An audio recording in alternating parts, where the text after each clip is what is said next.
नमस्कार दोस्तों, स्वागत है आपका नेशनल कैरियर एकेडमी के ऑनलाइन क्लासेज प्लेटफॉर्म पे।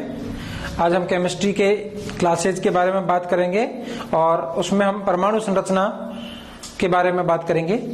परमाणु संरचना में सबसे पहली बात अपन परमाणु के लिए ही बात करेंगे कि परमाणु क्या होता है। देखिए, परमाणु को अपन इंग्लिश में जनरली एटम बोल रहे हैं। एटम को दो भागों में तोड़ सकते हैं, ए और टम। ए और टम, एटम दो भागों में तोड़ा जा सकता है, ए और टम। ए का मतलब होता है नॉट और टम का मतलब होता है कटेबल, जिसको अपन हिंदी में कह सकते हैं नॉट मतलब नहीं और टम का मतलब विभाजनशील। तो परमाणु क्या होता है? जो विभाजनशील नहीं होता है उसे हम परमाणु कहते हैं। जो विभाजनशील नहीं होता है, जिसे विभाजित नहीं किया जा सकता, उसे हम क्या कहते हैं? परमाणु कहते हैं। तो परमाणु में छोटे से छोटा कण होता है जिसे हम विभाजित नहीं कर सकते, विभाजनशील नहीं होता, उसे हम परमाणु कहते हैं। परमाणु की खोज डाल्टन ने की थी। परमाणु की खोज डाल्टन ने की थी, लेकिन बाद में देखा गया कि परमाणु के अंदर भी कुछ चीजें होती हैं। वो होती है न्यूट्रॉन, प्रोटॉन और इलेक्ट्रॉन। परमाणु के अंदर तीन चीजें होती है, न्यूट्रॉन, प्रोटॉन और इलेक्ट्रॉन। अच्छा, न्यूट्रॉन, प्रोटॉन और इलेक्ट्रॉन परमाणु के अंदर होती है, मतलब परमाणु विभाजनशील है। किसमें? न्यूट्रॉन, प्रोटॉन और इलेक्ट्रॉन में। न्यूट्रॉन और जो प्रोटॉन है ये पाए जाते हैं नाभिक में। न्यूट्रॉन और प्रोटॉन कहाँ पाए जाते हैं? नाभिक में पाए जाते हैं, और इसी वजह से इनको हम न्यूक्लियॉन कहते हैं। तो न्यूट्रॉन और प्रोटॉन दोनों को मिला के न्यूक्लियॉन कहते हैं, जो कि नाभिक में पाए जाते हैं। तो परमाणु एक अत्यंत छोटा कण होता है जिसे विभाजित नहीं किया जा सकता, लेकिन इसके अंदर न्यूट्रॉन, प्रोटॉन और इलेक्ट्रॉन होते हैं। न्यूट्रॉन, प्रोटॉन नाभिक में होते हैं जिन्हें न्यूक्लियॉन कहते हैं, और इलेक्ट्रॉन नाभिक के चारों ओर चक्कर लगाते रहते हैं। इलेक्ट्रॉन कभी भी नाभिक में नहीं होते हैं, हमेशा नाभिक के बाहर होते हैं, वो उसके चारों तरफ चक्कर लगाते रहते हैं। और न्यूट्रॉन और प्रोटॉन नाभिक में होते हैं जिन्हें हम न्यूक्लियॉन कहते हैं। अब एक अगले प्रकार का जो क्वेश्चन अपने पास यहाँ पर आता है, वो कोई कण है, कण क्या खोज करने वाला अपने से पूछ लेता है कि किस कण की खोज किसने की थी, उसके बारे में आप लोगों से ये बात कर लेता है। इसके लिए अपने को एक दो लाइन याद रखनी रहती है, उससे अपने को कण और उनके खोज करने वाले याद हो जाते हैं। और वो दो लाइन रहती हैं, इलेजे टॉम प्रोगोल्ड न्यूचे,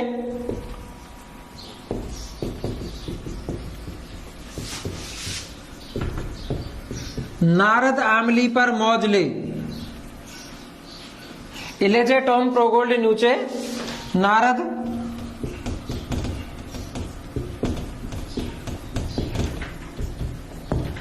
आमली पर मौज ले।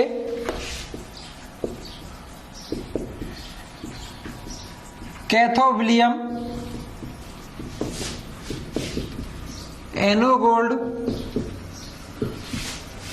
पोजी सीडी न्यूट्रीपो में यूकावा।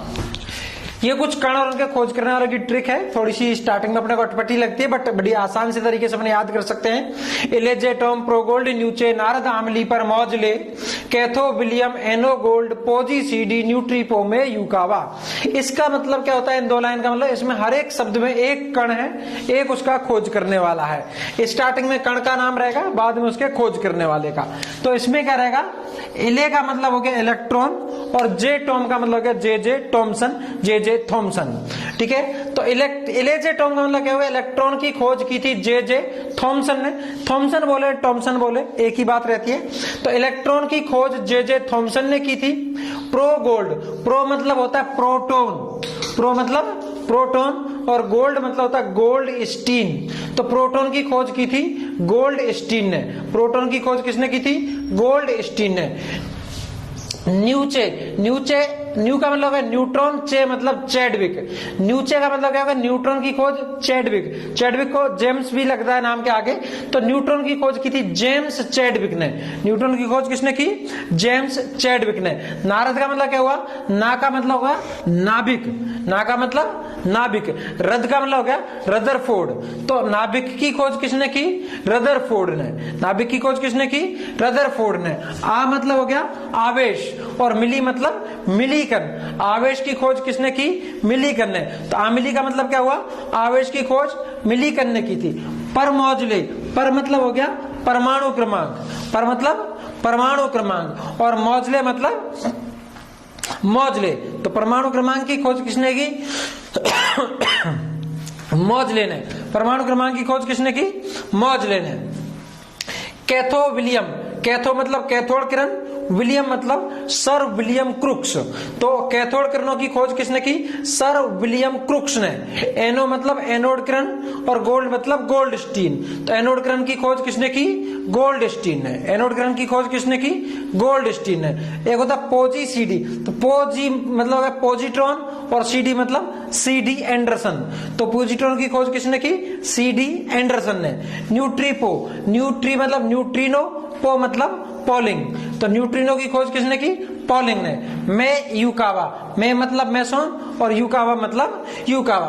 तो मेसोन की खोज किसने की? यूकावा ने। तो इस दो लाइन से अपन कण और खोज करने वाले याद रख सकते हैं। दो लाइन आप ध्यान रखेंगे, इलेजे टॉम प्रोगोल्ड न्यूचे नारद आमली पर मौजले कैथो विलियम एनो गोल्ड पोजी सीडी न्यूट्रीपो में यूकावा।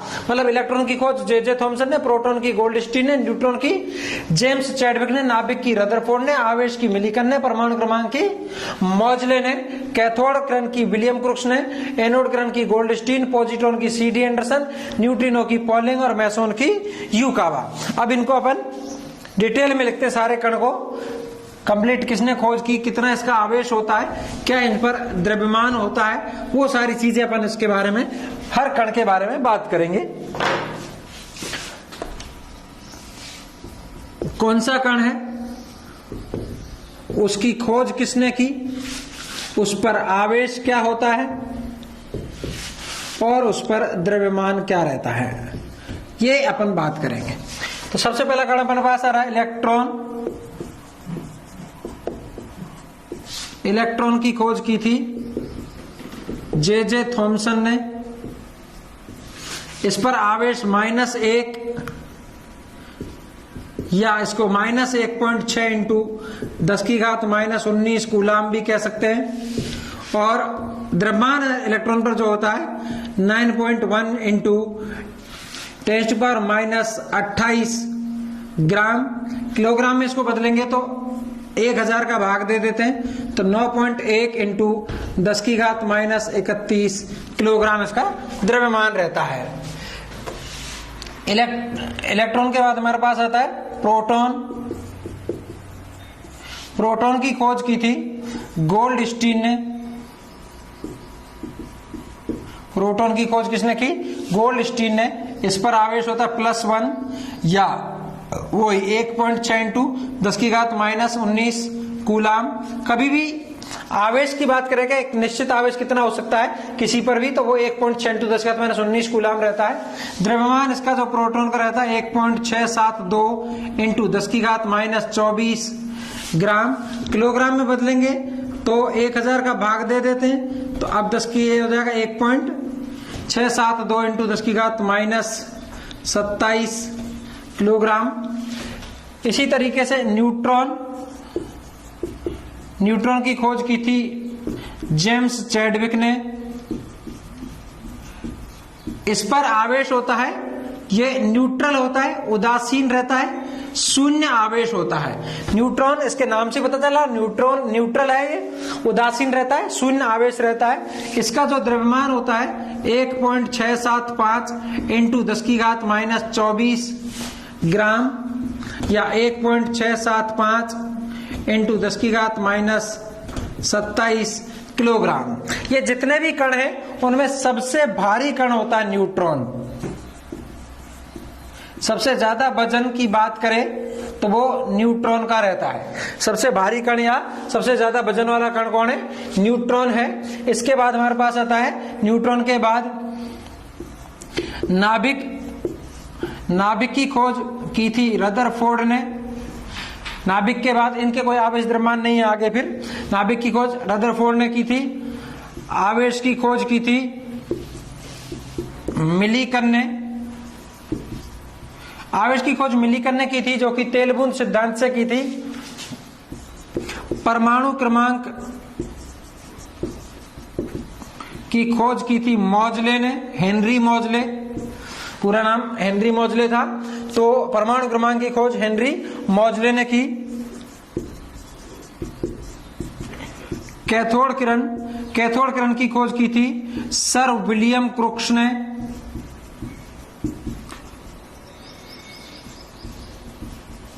कैथोड किरण की खोज सर विलियम क्रुक्स ने की थी। एनोड किरण की खोज जो की थी वो गोल्डस्टीन ने की थी। एनोड किरण की खोज गोल्डस्टीन ने की थी। इसके बाद पोजिट्रॉन की खोज CD एंडरसन ने की थी। पोजिट्रॉन पर वही वापस +1 आवेश होता है और इसका जो द्रव्यमान होता है वो इलेक्ट्रॉन से कम होता है। पोजिट्रॉन की खोज CD एंडरसन ने की थी। +1 आवेश, इलेक्ट्रॉन से कम रहता है इसका द्रव्यमान। फिर न्यूट्रिनो की खोज पॉलिंग ने की थी। ये भी उदासीन होता है, 0 आवेश होता है इस पर और इसका जो द्रव्यमान होता है वो प्रोटॉन के बराबर होता है। प्रोटॉन का जितना द्रव्यमान है उतना ही द्रव्यमान होता है किसका, न्यूट्रिनो का। और फिर आता है हमारे पास मैसोन की खोज की थी यूकावा ने। मैसोन की खोज किसने की थी, यूकावा ने। इस पर तीनों ही आवेश होते हैं, -1 भी होता है, 0 भी होता है, +1 भी होता है। तो इस पर -1 भी हो सकता है आवेश, 0 भी हो सकता है और +1 भी हो सकता है। इसका जो द्रव्यमान है वो इलेक्ट्रॉन से तो अधिक होता है लेकिन प्रोटॉन से कम।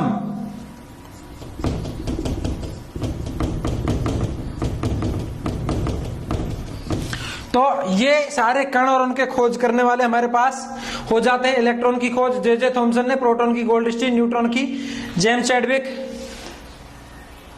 नाभिक की रदरफोर्ड, आवेश की मिलिकन, परमाणु क्रमांक की मॉजले, कैथोड किरण की सर विलियम क्रुक्स, एनोड किरण की गोल्डस्टीन, पोजिट्रॉन की CD एंडरसन, न्यूट्रिनो की पॉलिंग और मैसोन की यूकावा। ये इसने खोज की थी। द्रव्यमान सबसे भारी कण की बात करता है आपके पास तो सबसे भारी कण हुआ न्यूट्रॉन। सबसे हल्का कण की बात करता है तो पोजिट्रॉन। लेकिन पोजिट्रॉन कभी ऑप्शन में आता नहीं है, ये नहीं है ऑप्शन में। तो सबसे हल्का कण फिर जाता है कौन, इलेक्ट्रॉन।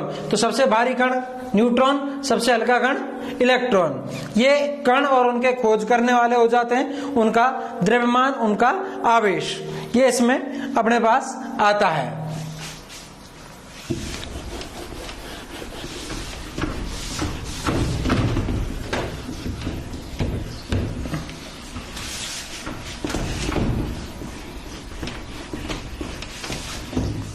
आप वीडियो पॉज करके ये चीजें नोट डाउन भी कर लें।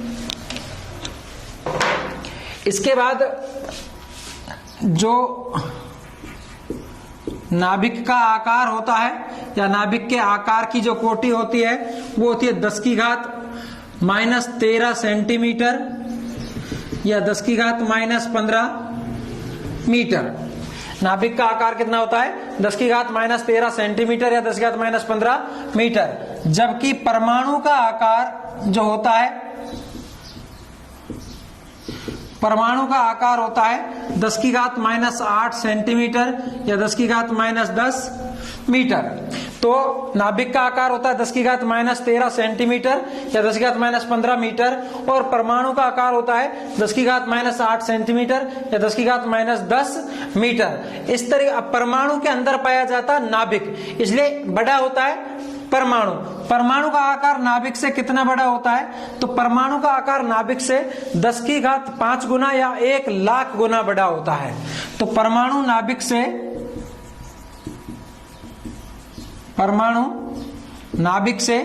10⁵ गुना या 1,00,000 गुना बड़ा होता है। परमाणु नाभिक से 10⁵ गुना या 1,00,000 गुना बड़ा होता है। ये इसमें इसका आकार, नाभिक का आकार 10⁻13 सेंटीमीटर या 10⁻15 मीटर, परमाणु का 10⁻8 सेंटीमीटर या 10⁻10 मीटर। परमाणु नाभिक से 10⁵ गुना या लगभग 1,00,000 गुना बड़ा होता है। ये परमाणु और नाभिक के आकार की बात अपने पास हो गई। इसके बाद अपन बात करेंगे कि तत्वों को कैसे लिखा जाता है, कैसे उनको निरूपित किया जाता है, कैसे रिप्रेजेंट करते हैं अपन तत्वों को। तो तत्वों का निरूपण बात करेंगे, तत्वों का निरूपण, रिप्रेजेंटेशन ऑफ एलिमेंट्स।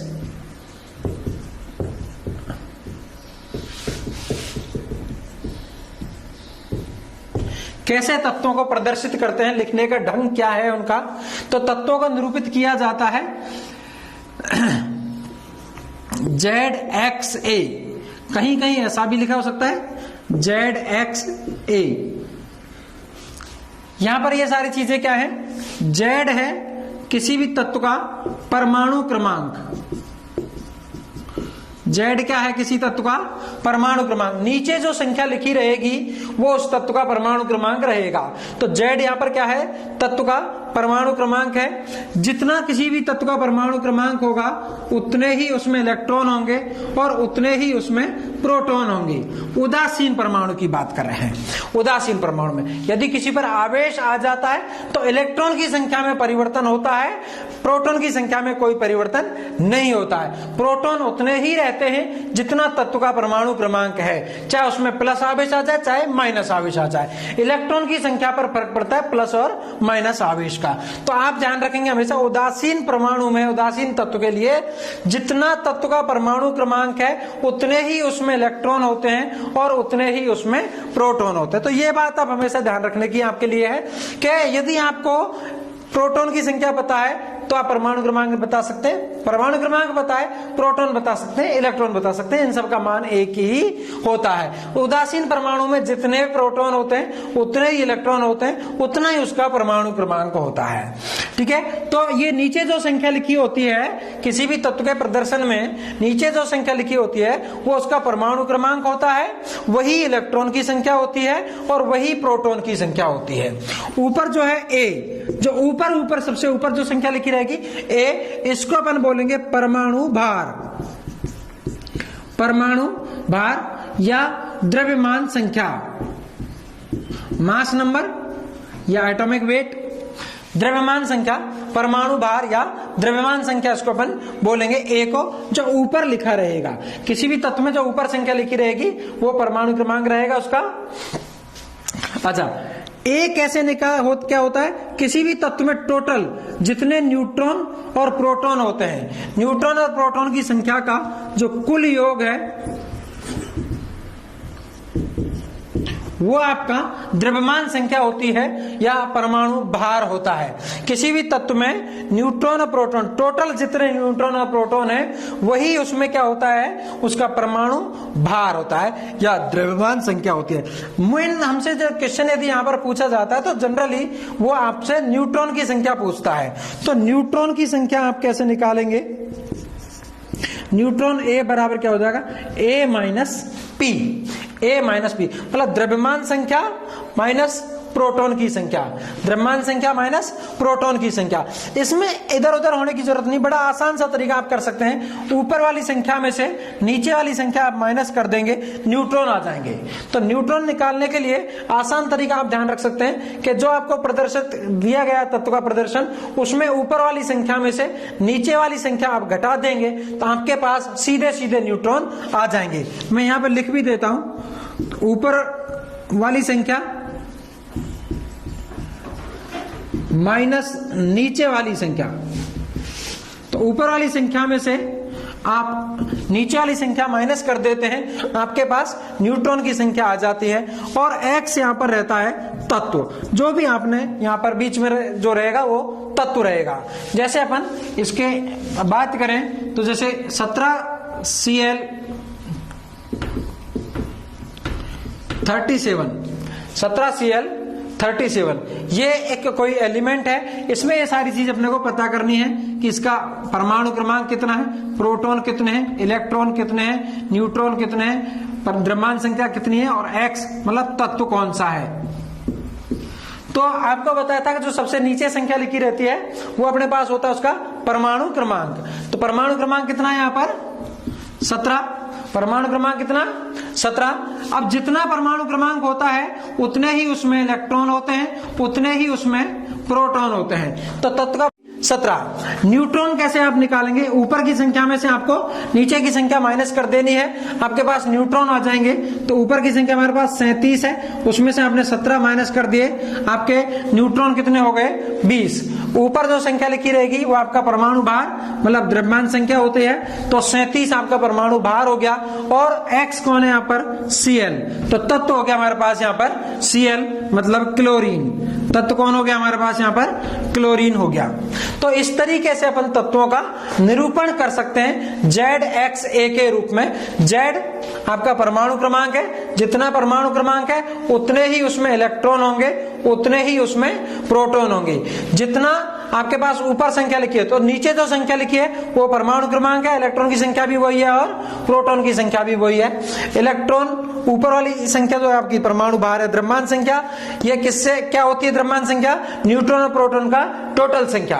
न्यूट्रॉन और प्रोटॉन की जो टोटल संख्या है वो आपकी द्रव्यमान संख्या रहती है। न्यूट्रॉन कैसे निकालते हैं? द्रव्यमान संख्या में से परमाणु क्रमांक या प्रोटॉन की संख्या माइनस कर देंगे। आप सीधी बात ध्यान रख सकते हैं, ऊपर वाली संख्या में से नीचे वाली संख्या घटा देंगे, आपके पास न्यूट्रॉन आ जाएंगे। और x जो बीच में लिखा है वो आपका तत्व रहता है। इस तरीके से आप ये चीजें यहाँ पर निकाल सकते हैं तत्वों में से, इलेक्ट्रॉन, प्रोटॉन, न्यूट्रॉन। क्वेश्चन दे दे किसी तत्व का परमाणु भार 55 है, 25 उसमें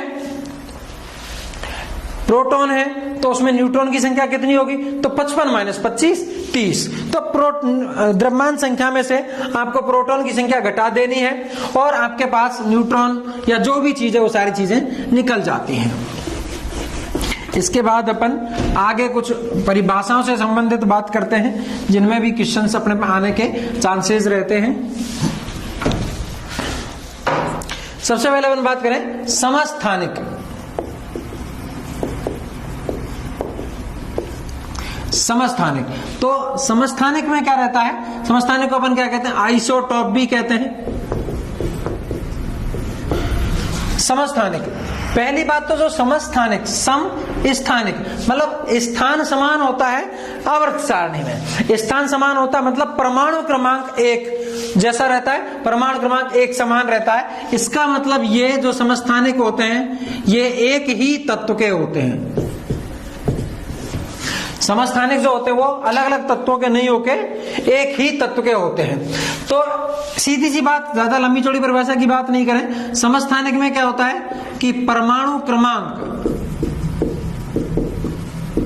तो समान रहता है और परमाणु भार या द्रव्यमान संख्या वो होती है भिन्न भिन्न होती है। तो समस्थानिक क्या होते हैं? जिनका परमाणु क्रमांक तो समान होता है और परमाणु भार भिन्न भिन्न होता है, उन्हें हम समस्थानिक कहते हैं। जिनका परमाणु क्रमांक समान होता है और परमाणु भार भिन्न भिन्न होता है उन्हें हम समस्थानिक कहते हैं। तो आपको एग्जाम्पल रखने की भी आवश्यकता नहीं है, सीधी सी बात और आप ध्यान रख सकते हैं कि परमाणु क्रमांक नीचे लिखा जाता है, इसलिए जिनमें नीचे की संख्या समान रहेगी वो समस्थानिक कहलाएंगे। आपके पास उदाहरण होंगे, कहीं ऊपर की संख्या समान होगी, कहीं नीचे की संख्या समान होगी, कहीं कोई भी संख्या समान नहीं होगी। तो जहां नीचे की संख्या समान है वो समस्थानिक कहलाते हैं। जहां पर भी नीचे की संख्या समान है और एक ही तत्व एक ही रहता है समस्थानिक में, अलग अलग तत्व नहीं होते हैं, तो वो आपके पास समस्थानिक होते हैं। जैसे हाइड्रोजन के अपने पास 3 समस्थानिक होते हैं, 1H1, 1H2 और 1H3। 3 समस्थानिक हैं हाइड्रोजन के, 1H1, 1H2 एंड 1H3। जो 1H1 है इसको हम प्रोटियम कहते हैं। 1H1 को प्रोटियम, 1H2 को ड्यूट्रियम, कैपिटल डी से भी लिख सकते हैं इसको। तो यहां पर H नहीं लिख के D भी लिखा हो सकता था, 1D2। और इसको हम ट्रिटियम या ट्राइटियम भी कहते हैं, कैपिटल T से अपन इसको लिखते हैं। इसके जो प्रोटियम है ये सामान्य हाइड्रोजन होता है, सामान्य हाइड्रोजन कहलाता है प्रोटियम। ये ड्यूटेरियम भारी हाइड्रोजन कहलाता है, जिससे भारी जल बनता है D2O। और ट्रिटियम को रेडियो सक्रिय, ये रेडियो एक्टिव अपन हाइड्रोजन कहते हैं, रेडियो सक्रिय हाइड्रोजन। इसमें हम न्यूट्रॉन की बात करें तो न्यूट्रॉन अपन कैसे निकाल रहे हैं, एक सीधी सी बात बताई थी, ऊपर की संख्या माइनस नीचे की संख्या। तो न्यूट्रॉन आपके यहाँ पर एक में से गया, 0 न्यूट्रॉन होते हैं प्रोटियम में, 1 न्यूट्रॉन होता है ड्यूट्रियम में, और 2 न्यूट्रॉन होते हैं ट्रिटियम में। न्यूट्रॉन की संख्या की बात कर रहे हैं तो प्रोटियम में 1 न्यूट्रॉन, ड्यूटेरियम में प्रोटियम में 0 न्यूट्रॉन होते हैं, 0 न्यूट्रॉन होते हैं प्रोटियम में, ड्यूटेरियम में 1 न्यूट्रॉन होता है और ट्रिटियम में 2 न्यूट्रॉन होते हैं। तो हाइड्रोजन एकमात्र ऐसा तत्व है पूरी आवर्त सारणी में जिसमें न्यूट्रॉन की संख्या 0 होती है। किसी भी तत्व में न्यूट्रॉन की संख्या 0 नहीं होती एक्सेप्ट हाइड्रोजन। हाइड्रोजन में ही न्यूट्रॉन 0 होते हैं, बाकी किसी में न्यूट्रॉन 0 नहीं होते हैं। एकमात्र तत्व है जिसमें न्यूट्रॉन की संख्या 0 होती है, 0 होती है, वो है हाइड्रोजन, वो भी उसका प्रोटियम समस्थानिक। ड्यूट्रियम और ट्रिटियम में तो न्यूट्रॉन होते हैं 1 और 2। इनकी उपलब्धता की बात करें तो पूरे वायुमंडल में कुल हाइड्रोजन का लगभग 99.99% भाग प्रोटियम होता है, 0.0158% भाग लगभग ड्यूट्रियम होता है, और लगभग 10⁻18% भाग ना के बराबर ट्रिटियम होता है। तो ये इनका कंपोजिशन की बात हो जाती है। बाकी सीधी सी बात, आपके जिनमें नीचे की संख्या समान है वो आपके समस्थानिक होते हैं, जैसे 6C12, 6C13, 6C14। तो नीचे की संख्या समान है 6, 6, 6, तो सभी का परमाणु क्रमांक समान हो गया 6, मतलब ये समस्थानिक है, परमाणु भार अलग अलग है। C14 जो है कार्बन समस्थानिक 14, इसका उपयोग ट्रेसर विधि द्वारा जीवाश्मों की आयु ज्ञात करने के लिए करते हैं। ट्रेसर विधि द्वारा जीवाश्मों की आयु ज्ञात करने के लिए इसका हम उपयोग करते हैं। तो समस्थानिक क्या होते हैं, ये एक ही तत्व के होते हैं जिनका परमाणु क्रमांक समान होता है और परमाणु भार भिन्न भिन्न होता है, उन्हें हम क्या कहते हैं, समस्थानिक कहते हैं। तो आपको एग्जाम्पल रखने की आवश्यकता नहीं है, सीधी सी बात आप ध्यान रख सकते हैं कि जिसमें भी नीचे की संख्या समान है वो मतलब समस्थानिक है। हाइड्रोजन एकमात्र ऐसा तत्व है जिसमें 0 न्यूट्रॉन की संख्या होती है। समस्थानिक के बाद हमारे पास आता है संभारिक, इसको अपन आइसोबार कहते हैं। ये अलग अलग तत्वों के होते हैं, एक ही तत्व के नहीं होते, अलग अलग तत्वों के होते हैं। संभारिक जो होते हैं वो अलग अलग तत्वों के होते हैं। नाम से पता चल रहा, संभारिक भार समान होता है तो इनका परमाणु भार तो समान होता है, लेकिन परमाणु क्रमांक भिन्न भिन्न होता है। तो संभारिक क्या होते हैं, जिनका परमाणु भार समान, परमाणु क्रमांक भिन्न भिन्न। समस्थानिक का बिल्कुल उल्टा रहता है ये। और अब वैसे परमाणु भार लिखा जाता है ऊपर, तो सीधी सी बात और ध्यान रख सकते हैं कि जिनमें भी ऊपर की संख्या समान रहेगी, जिनमें भी ऊपर की संख्या समान रहेगी वो आपके संभारिक होंगे। अलग अलग तत्वों के होते हैं। पहली बात, संभारिक परमाणु भार समान, परमाणु क्रमांक अलग अलग रहेगा। पहचानने के लिए सीधी बात ध्यान रख सकते हैं, नीचे की संख्या समान है तो समस्थानिक और ऊपर की संख्या समान है तो संभारिक। तो संभारिक में ऊपर की संख्या समान रहती है, जैसे 6C13, 7N13। तो परमाणु क्रमांक 6 और 7 है, लेकिन परमाणु भार दोनों का 13 है। तो ये क्या हुए, आपस में समस्थानिक हुए। 6C13 और 7N13, परमाणु भार समान हो गया, परमाणु क्रमांक अलग अलग हो गया।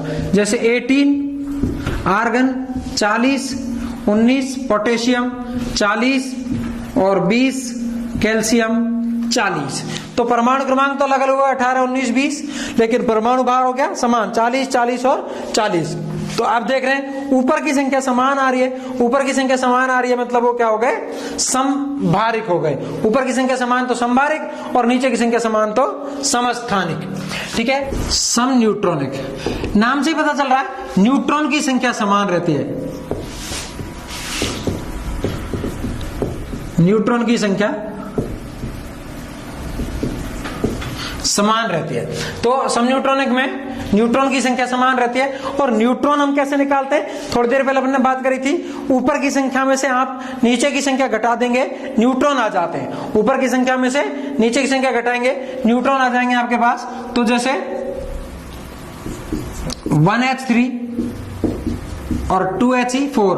सम न्यूट्रॉनिक भी अलग अलग तत्वों के होते हैं। अब न्यूट्रॉन अपने को निकालने हैं। न्यूट्रॉन कैसे निकालते हैं? ऊपर की संख्या में से नीचे की संख्या माइनस कर दो।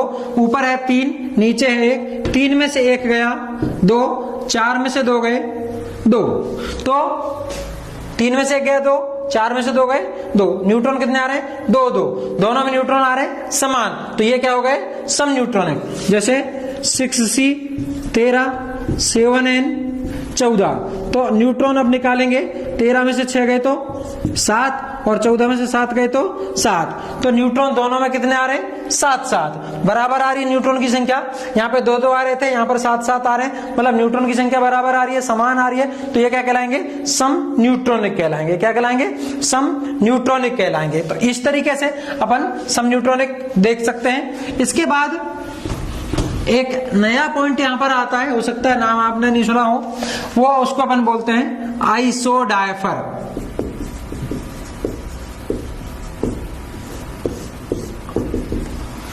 आइसोडायफर्स।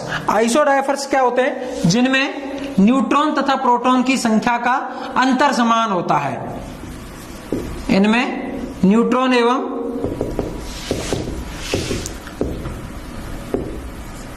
प्रोटॉन की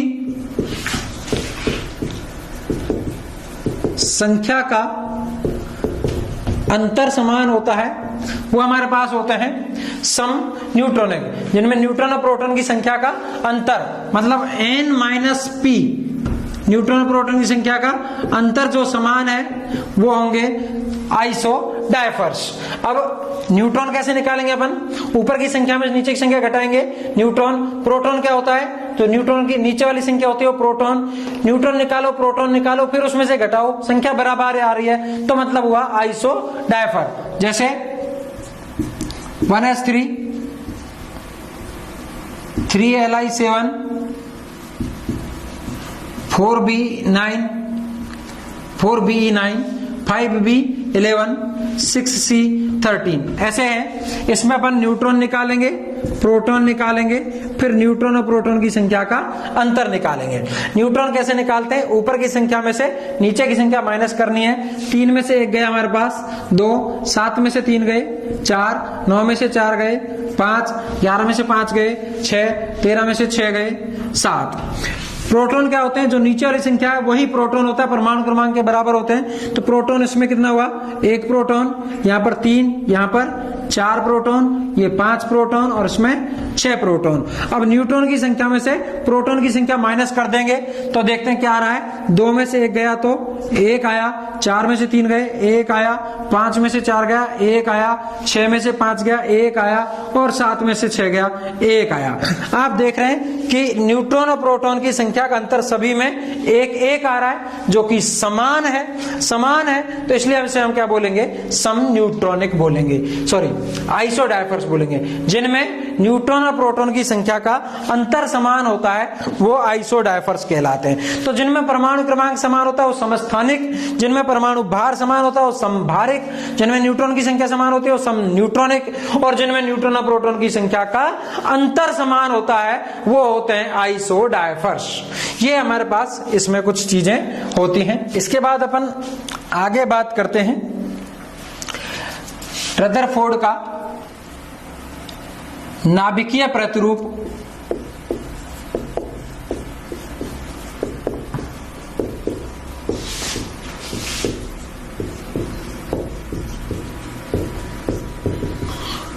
प्रतिरूप बोले, मॉडल बोले, एक ही बात है। रदरफोर्ड का नाभिकीय प्रतिरूप। आप जानते हैं कि नाभिक की खोज की थी रदरफोर्ड ने। कैसे नाभिक की खोज हुई थी? रदरफोर्ड ने कैसे नाभिक की खोज की थी? तो रदरफोर्ड ने क्या किया? सोने की एक बहुत ही पतली, अत्यंत पतली पन्निका ली।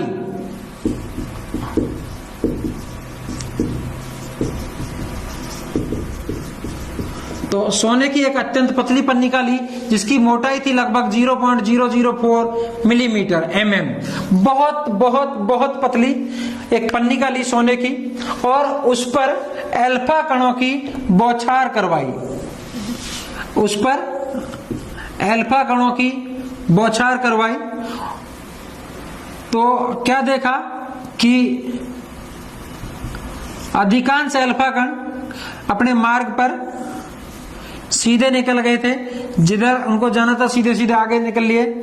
कुछ अल्फा कण कुछ दूरी तक तो सीधे चले, फिर उसके बाद अपने मार्ग से विचलित हो गए, और बहुत कम अल्फा कण ऐसे थे जो जिस मार्ग पर गए थे उसी पर वापस लौट के आ गए। अल्फा कणों की इसने बौछार करवाई। अल्फा कण क्या होते हैं? हीलियम +2 आयनों को अल्फा कण कहते हैं।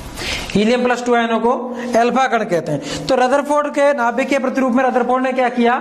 सोने की एक अत्यंत पतली पन्निका ली।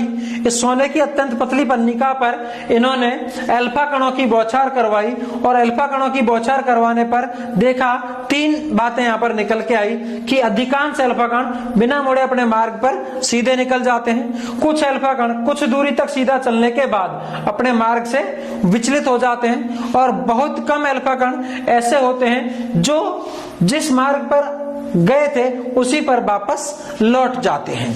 तो इससे 3 निष्कर्ष रदरफोर्ड ने निकाले कि परमाणु का अधिकांश भाग खोखला होता है, रिक्त होता है। परमाणु का अधिकांश भाग खोखला होता है, इसलिए अधिकांश अल्फा कण अपने मार्ग पर बिना किसी रुकावट के सीधे निकल जाते हैं। फिर परमाणु के केंद्र में कोई धनावेशित भाग होता है जिसे नाभिक कहा गया।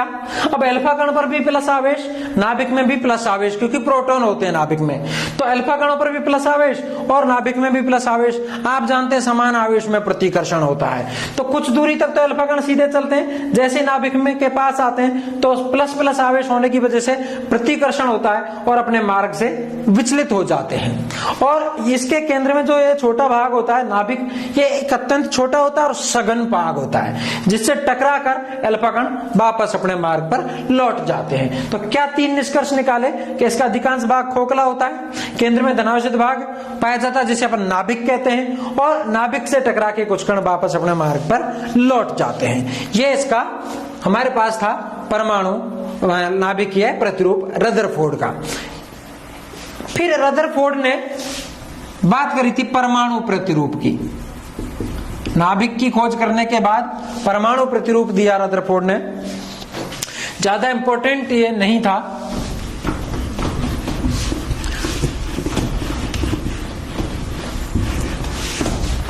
परमाणु प्रतिरूप में रदरफोर्ड ने क्या बोला कि परमाणु एक उदासीन गोलाकार वस्तु है। परमाणु एक उदासीन गोलाकार वस्तु है। अच्छा, उदासीन क्यों है? क्योंकि इसने कहा कि इसके केंद्र में धनावेशित भाग होता है जिसे नाभिक कहते हैं, और नाभिक के चारों ओर धनावेश के बराबर लेकिन विपरीत आवेश के कण, धनावेश के बराबर लेकिन विपरीत आवेश के कण मतलब इलेक्ट्रॉन चक्कर लगाते रहते हैं। तो परमाणु एक उदासीन गोलाकार वस्तु है जिसके केंद्र में धनावेशित भाग होता है जिसे नाभिक कहते हैं। नाभिक के चारों ओर विपरीत आवेश के कण लेकिन समान संख्या में, मतलब जितने प्रोटॉन है उतने ही इलेक्ट्रॉन चक्कर लगाते रहते हैं। तो इलेक्ट्रॉन पर माइनस आवेश और प्रोटॉन पर प्लस आवेश, और प्लस और माइनस बराबर है, इसलिए क्या हो गया? उदासीन हो गया। तो इलेक्ट्रॉन चक्कर लगाते रहते हैं। अब घूमते हुए इलेक्ट्रॉन पर यहां पर 2 बल काम करते हैं। घूमते इलेक्ट्रॉन पर 2 बल काम करते हैं। एक तो अपकेंद्रीय बल, अपकेंद्रीय बल, और एक होता है नाभिकीय आकर्षण बल।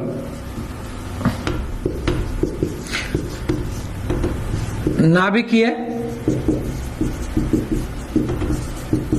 आकर्षण बल। तो अपकेंद्रीय बल तो बाहर की ओर लगता है, नाभिकीय आकर्षण बल नाभिक की ओर लगता है, इसलिए इलेक्ट्रॉन वहां पर घूमता रहता है।